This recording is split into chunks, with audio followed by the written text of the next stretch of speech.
नमस्ते दोस्तों। आज जब भी प्रेम की मिसाल दी जाती है तो लोग राधा और कृष्ण के प्रेम की मिसाल दे देते हैं। अब सवाल ये उठता है कि आखिर राधा और कृष्ण का क्या संबंध था? क्या राधा वास्तव में कृष्ण से प्रेम करती थी? क्या रोगीराज कृष्ण बचपन में गोपियों के साथ वास्तव में रास रचाते थे, या ये सब एक कोरी कल्पना मात्र है? आप सभी का मैं स्वागत करता हूं हमारी इस खास चर्चा, क्योंकि यह मुद्दा जरूरी है। हमारे साथ मौजूद हैं शाहजहांपुर से समाज कार्यकर्ता श्री अनुभव आर्य और गुरुग्राम से श्री विभा आर्य जी। दोनों ही मेहमानों का इस कार्यक्रम में बहुत बहुत स्वागत है। सबसे पहले मैं विभा जी आपसे जानना चाहूँगा, आज कहीं भी कोई चर्चा होती है, प्रेम की बात होती है, तो लोग एक उदाहरण दे देते हैं राधा और कृष्ण का।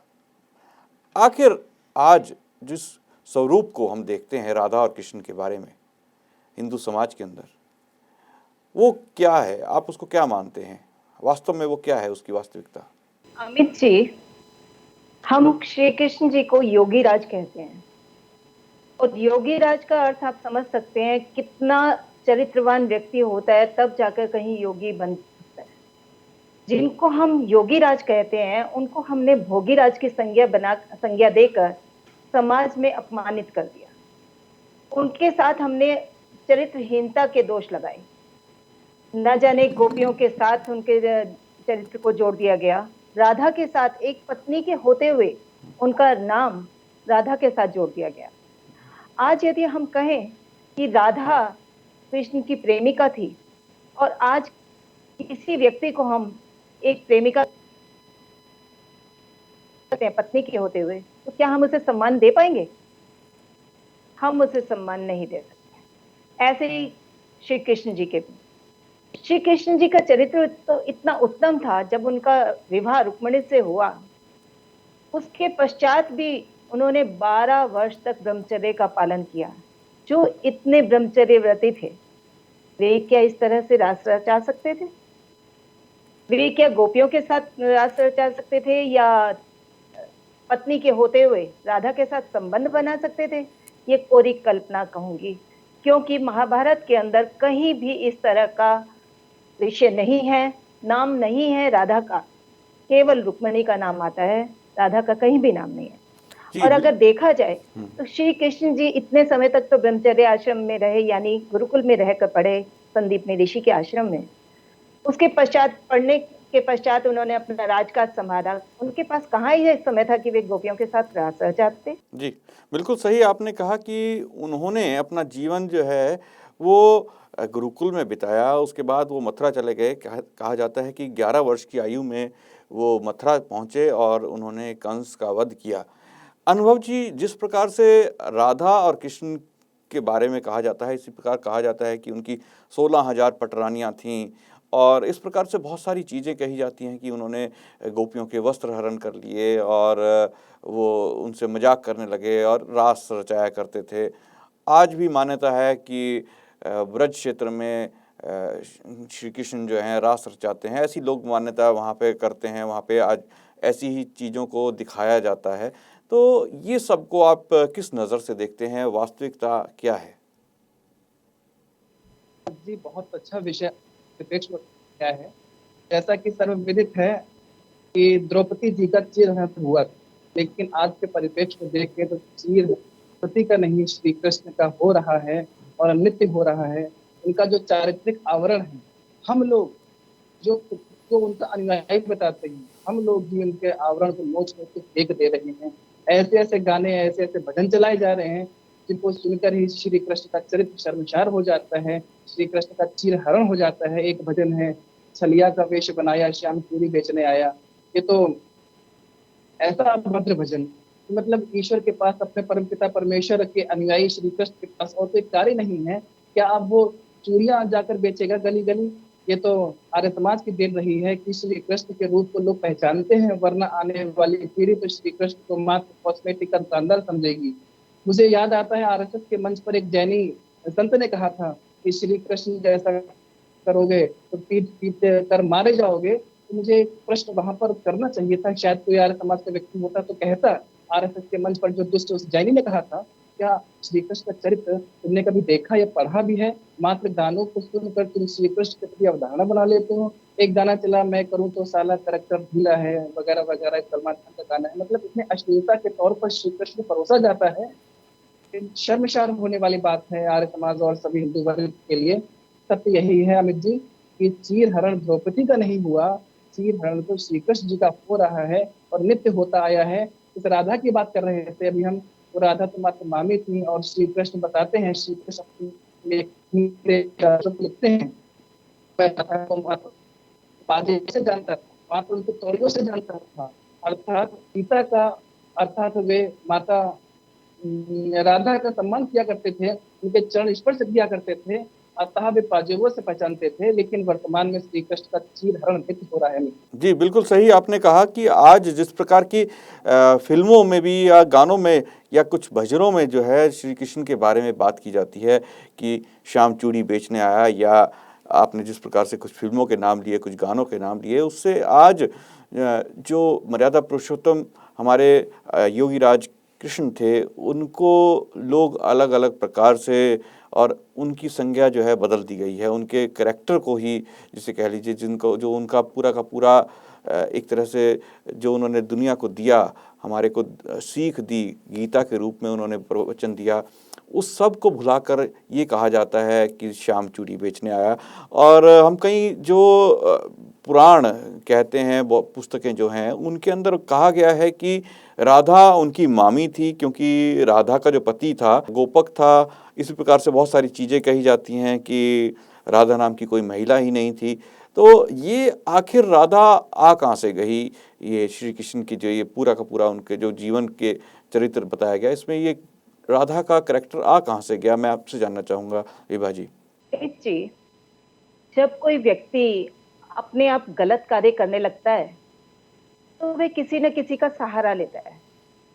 ऐसे जिन गपोड़ों ने, जिन इस तरह की बातें लिखने वाले पुराण वालों ने जब इस तरह की बातें लिखी, तो वे स्वयं इसमें लिप्त थे और लोगों ने जब ऑब्जेक्शन किया, तो उन्होंने एक भगवान का, श्री कृष्ण जी का सहारा लिया और उनके चरित्र को बदनाम करके इस तरह के दृष्टांत दे दिए गए कि कृष्ण जी राधा के साथ ना रचाते थे, तो हम क्यों नहीं रचा सकते? इस तरह से उन्होंने बातें बनानी शुरू कर दी। और सबसे गलत बात तो पुराणों के अंदर लिखी गई। और पुराणों के अंदर महर्षि ने ये लिखा, जब उन्होंने अपने सत्यार्थ प्रकाश के अंदर लिखा, क्योंकि महर्षि एक ऐसे जोहरी थे जो उनके चरित्र को अच्छे से पहचान गए, श्री कृष्ण के चरित्र को। और उन्होंने सत्यार्थ प्रकाश के अंदर लिखा कि देखो, श्री कृष्ण जी का इतिहास महाभारत में अति उत्तम है। उनका गुण, कर्म, स्वभाव और चरित्र आप्त पुरुषों के सदृश है, जिसमें कोई अधर्म का कार्य श्री कृष्ण जी ने जन्म से मरण पर्यंत कुछ भी नहीं ऐसा कार्य किया, ऐसा नहीं लिखा। और इस भागवत वाले ने अनुचित मनमाने दोष लगाए श्री कृष्ण पर। कहीं दूध, दही, मक्खन आदि की चोरी और कुब्जा दासी से संभोग, पर स्त्रियों से रासलीला, क्रीड़ा आदि मिथ्या दोष श्री कृष्ण पर लगाए। इसको पढ़ा सुन सुना के अन्य मत वाले श्री कृष्ण जी की बहुत सी निंदा करते हैं। और जो ये भागवत ना होता, महर्षि के शब्द हैं ये, जो ये भागवत ना होता तो श्री कृष्ण के सदृश महात्माओं की झूठी निंदा क्यों कर होती। उन्होंने बहुत कड़े शब्दों में भागवत पुराण वाले की निंदा की और ये कहा कि यदि ये भागवत पुराण वाला माँ के गर्भ में ही मर जाता, तो ये इस तरह के श्री कृष्ण पर ये आरोप ही ना लगते। जी, आपने सही कहा। श्री कृष्ण के जो चरित्र के ऊपर जो चरित्र हनन एक तरह से कह सकते हैं, उनका जो किया जा रहा है, वो एक वास्तव में एक चिंता का विषय है समाज के लिए, क्योंकि एक ऐसा महापुरुष जिसने कहते हैं कि हमारे जो इस पूरा जो आर्यव्रत था उसके अंदर सच के लिए वो लड़ा, और धर्म के लिए, धर्म की रक्षा के लिए उन्होंने लड़ाई की। और जहाँ भी ये इस प्रकार से चीज़ें हो रही थी, पाप हो रहा था, गलत हो रहा था, उसके सामने खड़े हुए उन्होंने गीता का उपदेश दिया हमारे को। और उनके साथ हम इस प्रकार की जब घटनाएँ घटती हैं, इस प्रकार की जो हम कथा या कह लें गपोड़ हम जोड़ देते हैं उनके साथ, तो ये एक उस व्यक्ति का चरित्र हनन करके हमारी जो सभ्यता है या कहें हमारे सनातन धर्म को ही बदनाम करने की साजिश है। क्योंकि हम देखते हैं कि बाद में कुछ जो विधर्मी लोग हैं इस सब चीज़ों का अलग प्रकार से मतलब निकालते हैं, अलग प्रकार से उसको जो है लोगों को सामने प्रोजेक्ट करते हैं। और मैं आपको बताना चाहूँगा कि राधा का जो ज़िक्र है, कहा जाता है कि जयदेव ने पहली बार राधा का ज़िक्र किया था। उससे पहले राधा का कोई ज़िक्र ही नहीं था किसी ग्रंथ में, कहानी में, किसी में भी। तो जयदेव द्वारा जो ये कहा गया, क्योंकि भक्ति काल में बहुत सारे जो कवि हैं उन्होंने उसके बाद राधा और कृष्ण का जो ये कहानियाँ हैं ये इसके प्रसंग बनाए और बताए लोगों को। तो अनुभव जी, जिस प्रकार से कवियों ने ये कार्य किया कि एक रास लीला के उनके बहुत सारे प्रसंग बना दिए, और हम देखते हैं कि वृंदावन में गली-गली उन प्रसंगों को जोड़ दिया गया, कहीं पे वो पेड़ बता दिया गया जहाँ पे गोपियों के उन्होंने कपड़े चुराए, या इस प्रकार से बहुत सारे कि इस जगह पे वो आज भी रास रचाते हैं। इस प्रकार से बहुत सारे मिथक आज जोड़ दिए गए कृष्ण के साथ। तो आप इसके अंदर क्या सोचते हैं कि इससे हमारे जो सनातन धर्म है उसको कितना नुकसान पहुँचता है? एक कथन सत्य है हमारे समाज के सम्मुख, और हम इससे उभर नहीं पा रहे। हम अपने महापुरुषों का इस प्रकार अपमान करते हैं, उसको छलिया बोलते हैं, महिलाओं के कपड़े चुराने वाला बोलते हैं, और तो और ये आरोप लगाए गए हम 16,108 रानियां। बड़ा दुख का विषय है, जिस व्यक्ति को, जिस महापुरुष को, जिस देव पुरुष को, जिस भगवान को 16,000 के लग वेद मंत्र कंठस्थ थे, कंठाग्र थे, ऐसे पुरुष पर आरोप लगा दिया। उसकी तो 16,001 थी। सत्य यह है कि वेदों की ऋचाओं को श्रुति, ऋचा आदि आदि नामों से पुकारा जाता है। तो विशेषण के तौर पर जो काम प्रयुक्त किए गए पाखंडियों ने, भूतों ने, और विशेषकर जो हमारा गुलामी का काल रहा अंग्रेजों का और मुगलों का, इन्होंने हमारे शास्त्र में बड़ा विक्षिप्त बहुत मिलावट करने की प्रयास किया।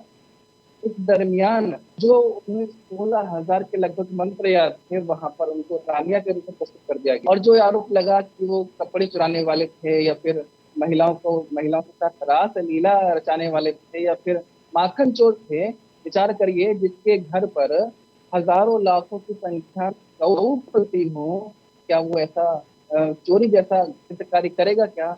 जो ऋषि जिसके लिए एक शब्द प्रयोग करते हैं आप पुरुष, आप इसके लिए कहा जाता है जिसने जन्म से मृत्यु तक कोई भी गलत कार्य, अशोभनीय कार्य, कुत्सित कार्य न किया हो, ऐसा व्यक्ति क्या महिलाओं के साथ रास खेल रचाएगा? क्या 16,108 रानियों से विवाह करेगा? वगैरह वगैरह इतने आरोप लगाए गए। और यही कारण है कि हमारे हिंदू समाज का नाश हो रहा है। किसी भी धर्म, किसी भी मत के ईश्वर या अनुयायी सर पर नाश हैं, लेकिन हमें बड़ा दुख है कि मेरे समाज के लोग मेरे श्री कृष्ण को सड़कों पर नचा देते हैं, और इतने इतने अश्लील अभद्र गानों पर। शायद यही कारण है अमित जी, हम सबका नाश होता चला जा रहा है, हमारे भारतवर्ष का नाश होता चला जा रहा है। जहाँ पर हम विश्व गुरु थे, आर्यावर्त थे, हमारे थे, आज कहाँ से कहाँ हो गए। तो यही है कि हम अपने आराध्यों का चरित्र हनन नित्य करते हैं और लगातार करते आ रहे हैं। जी, बिल्कुल सही कहा। चरित्र हनन जो लोग कर रहे हैं, इससे हमारी जो संस्कृति है उसका भी नाश हो रहा है। विभा जी, आपसे जानना चाहूँगा कि हम देखते हैं कि श्री कृष्ण जो है 11 वर्ष की आयु में वो मथुरा पहुँचे, वृंदावन उन्होंने छोड़ दिया, और उन्होंने उसके बाद कंस का वध किया, और उसके बाद वो जो हैं गुरुकुल में शिक्षा के लिए गए। और उसके बाद हम देखते हैं आगे कहानी चलती चली जाती है उनके जीवन के बारे में कि महाभारत और बहुत सारी चीज़ें होती हैं। लेकिन जितनी भी ये रास लीला की कहानियाँ हैं या ये प्रेम की कहानियाँ हैं, ये सब चीज़ें एक सिर्फ़ और सिर्फ़ 11 वर्ष से पहले मथुरा और वृंदावन के अंदर ही बताई जाती हैं, और इसके अलावा कहीं पे भी इस चीज़ को नहीं देखा जाता।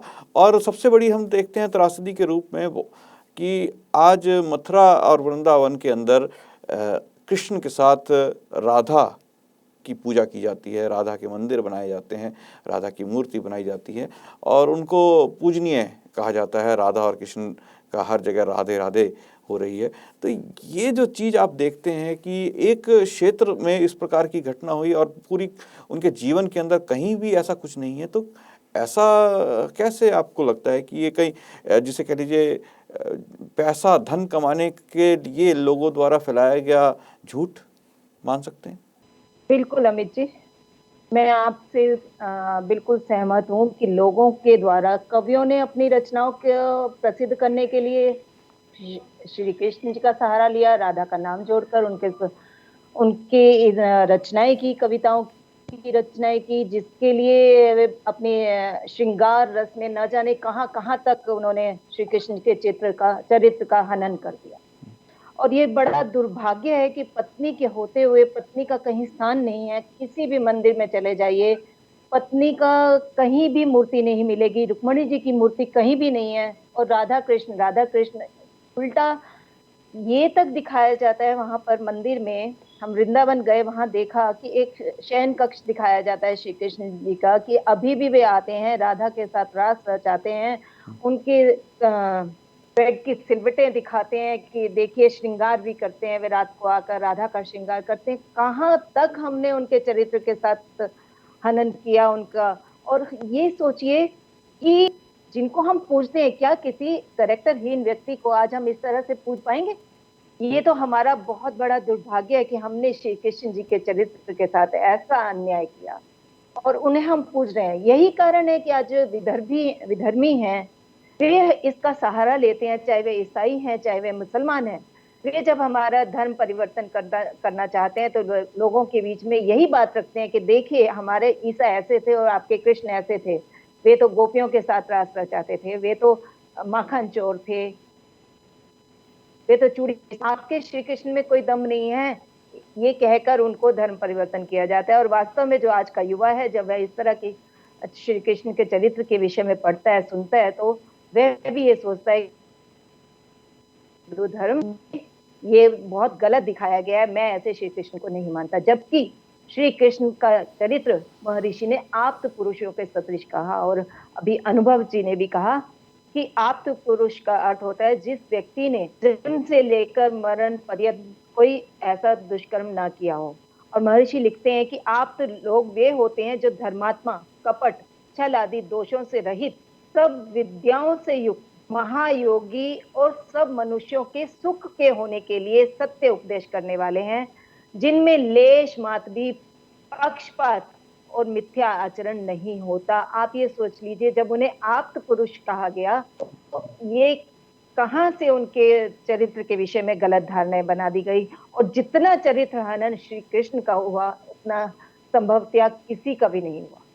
जी, बिल्कुल सही कहा कि श्री कृष्ण का जो चरित्र हनन हुआ हमारे कुछ कवियों द्वारा, कुछ लेखकों द्वारा, तो ये किसी का नहीं हुआ। और आज इस चरित्र हनन के कारण आज आम तौर पर आम जनमानस में ये धारणा बन गई है कि कुछ भी इस प्रकार की जो चीज़ है, आज हम देखते हैं कि अगर लिव इन रिलेशनशिप की बात की जाती है तो राधा कृष्ण का नाम ले दिया जाता है।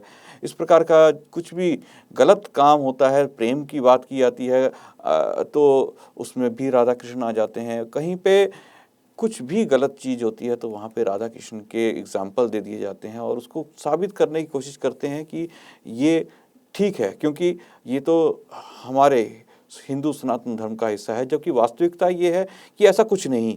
और कुछ लोगों ने या तो इसको अपने स्वार्थ सिद्धि के लिए, या जैसा कि अभी आपने बताया कि श्रृंगार रस में जो है डूबे कवियों ने श्री कृष्ण के जो चरित्र है, उनका जो बचपन का चरित्र है, उसको इतना ज़्यादा गंदा कर दिया कि आज उसको सुनने के बाद शर्म आती है कि ये क्या ये हमारे महापुरुष हैं। लेकिन वास्तव में हमारे जो महापुरुष हैं उनका चरित्र ऐसा नहीं था। वो योगी राज थे, जैसा कि अनुभव जी आपने बताया कि उन्हें 16,000 से अधिक वेदों के मंत्र याद थे। तो अनुभव जी, आप इसे किस प्रकार से देखते हैं कि जिस प्रकार से जब लिव इन रिलेशनशिप की बात आती है तो कोर्ट ये कह देती है, एग्जाम्पल दे देती है राधा और कृष्ण का, तो ये सब आपको क्या लगता है कि हमारे समाज में कितना घुस चुका है अब ये जो चरित्र हनन हो चुका है जो कृष्ण जी का? अमित जी, अन्य विधर्मी, अन्य दुष्ट हमारा मजाक तब बनाएंगे जब हम मजाक बनवाएंगे अपना। यदि हम अपने महापुरुषों को, अपने इष्टों को सड़क पर नचाएंगे तो सामने वाले देखकर ताली अवश्य बजाएंगे।